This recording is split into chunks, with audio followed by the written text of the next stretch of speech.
So how I was introduced to persistent prayer. We have to go back to 2004, when at the age of 17, my brother was charged with a crime that he did not commit.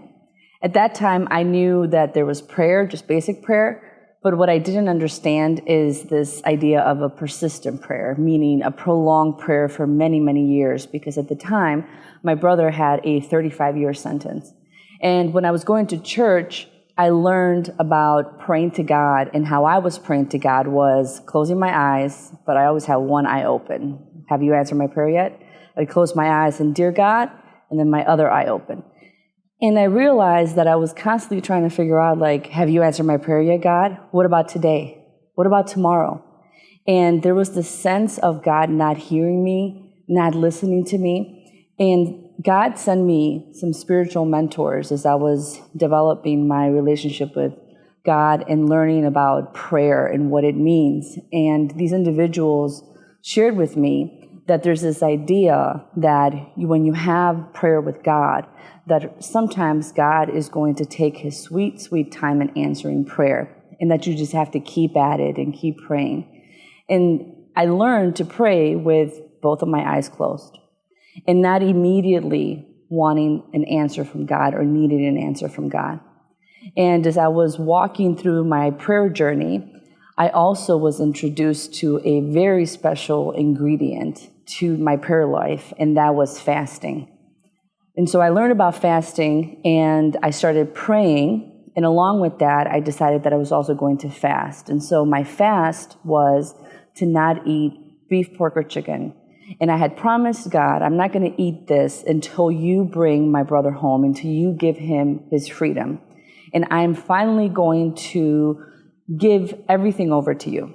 I am going to pray to you daily. I am going to act, be out, sharing his story, letting others know who I am following, which is Jesus Christ, and where I get this peace in waiting for God to answer our prayer. So I was praying, I was acting, and then I was fasting. And as I was fasting, I realized that it was really hard for me as the years went on, because this was in 2004.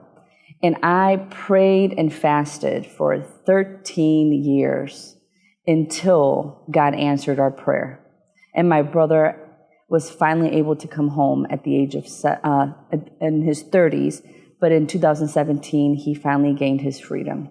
And I remember looking back thinking, God, after a period of time, I realized that prayer was just natural. It was no longer a burden. It was no longer stressful. It was no longer, what do I ask for now? It was a conversation. And throughout these years, I learned some really important tools, which were anytime I became frustrated, anytime I felt someone had offended me, anytime I was angry, anytime I was happy, I learned to look up to God first, close my eyes and thank him, and then pray to him. And there was times that I have written in my journal, God, speak through me. I don't have the words to say in this moment. And he would give me the words. And there was other times I'd be praying for something, and I'd say to God, I don't know why this is happening, but I need you to reveal to me what the purpose of this is. And sometimes he would reveal that to me in a few days, and sometimes he would reveal something to me in a few years. But throughout my last 17 years of being on a journey of persistently praying to God for the things that I desire and the things that I know were going to help my family to be able to restore our brokenness and the damage that had been done by a system that had taken my brother from our family, I learned that I had a really cool relationship with God, because prayer was now a language.